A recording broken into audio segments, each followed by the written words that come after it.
Welcome back to Latin 2 here at Wittenberg Academy. We are in first year Latin, page 88, lesson 49, a review of verbs. Verbs in Latin, as in English, express a thought, whether it be a mere statement, a wish, or a command. Conjugation. By conjugation, we mean those changes made in the form of a verb to show its grammatical relations. Through its conjugation, the verb expresses voice, active or passive, mood, indicative, imperative, subjunctive, optative, tense, present, future, imperfect, person, first, second, third, and number, singular or plural. And we're going to talk a little bit about each of them. The active voice, which denotes that the action proceeds from the subject, is in laudo, I praise, so the subject does the action, or the passive voice, which denotes that the action is received by the subject, as in laudor, I am praised. Mood or mode, usually call it mood. There are 4 moods in Latin. Indicative states a fact or asks a direct question. Laudo, I praise. Laudasne, do you praise.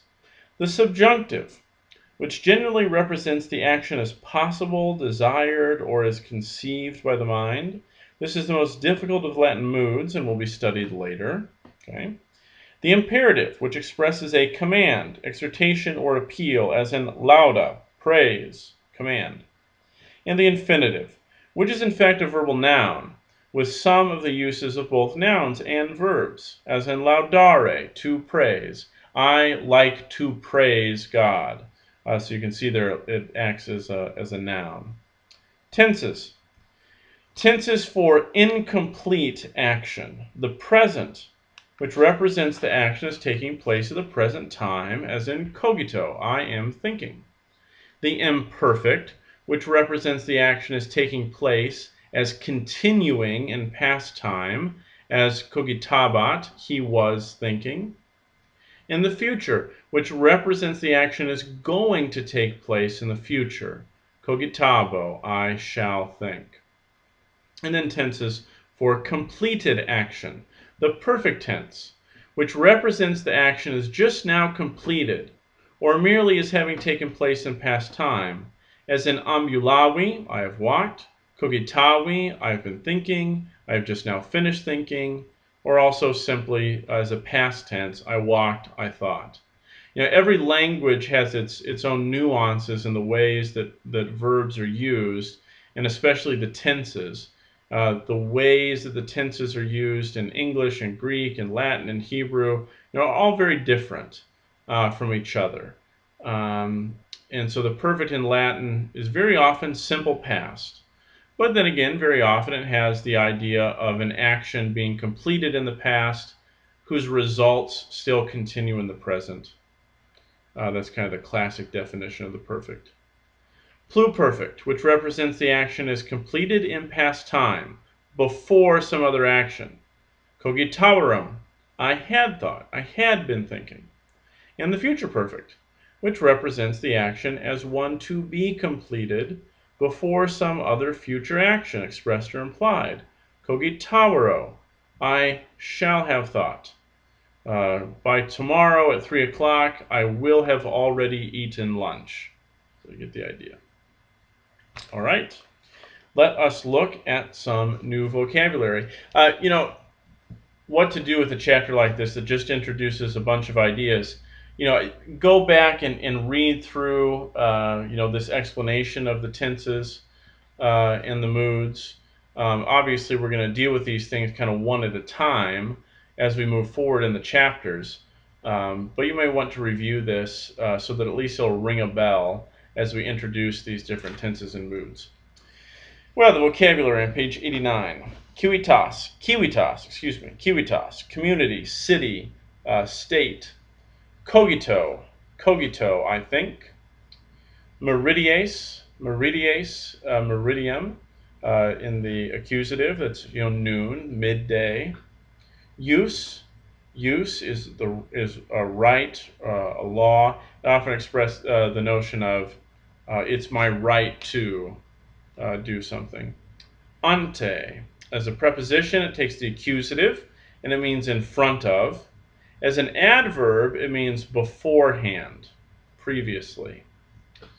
Post, as a preposition with the accusative, it means after or behind. Primus is an adjective, it means first. Probo is I approve or I test. Res publica, and then note the genitive, rei publicae. So both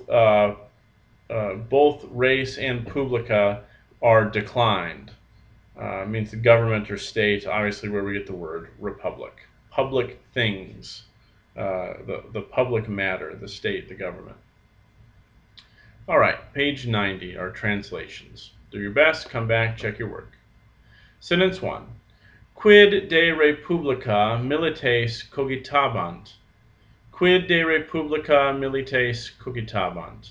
The verb is cogitabant. It's imperfect, third person plural. They were thinking. Who was thinking?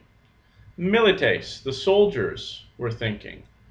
Quid, what were the soldiers thinking de republica, about the republic?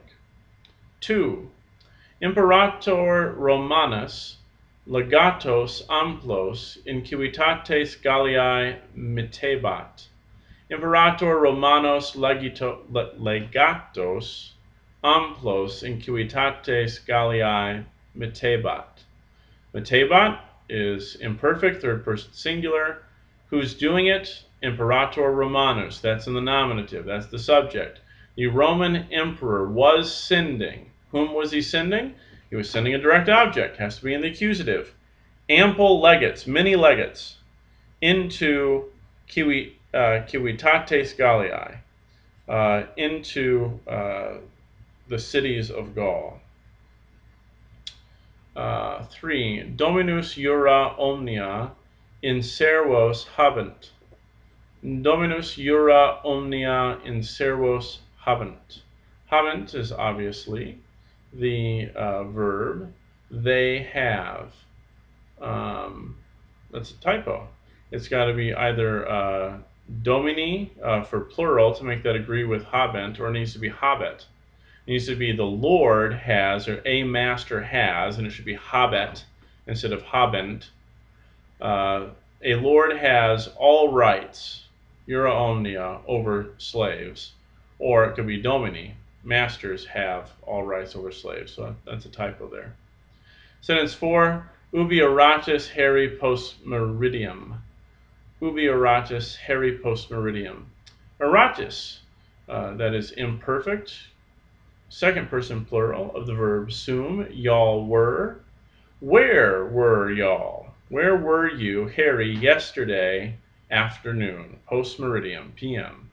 Where were you yesterday afternoon? And there's the state seal of Massachusetts. Insa pettit placidum sub libertate quietam. With the sword she seeks calm peace under liberty. You say so. Right. That does it for lesson 49. Study up, and you'll be ready for lesson 50.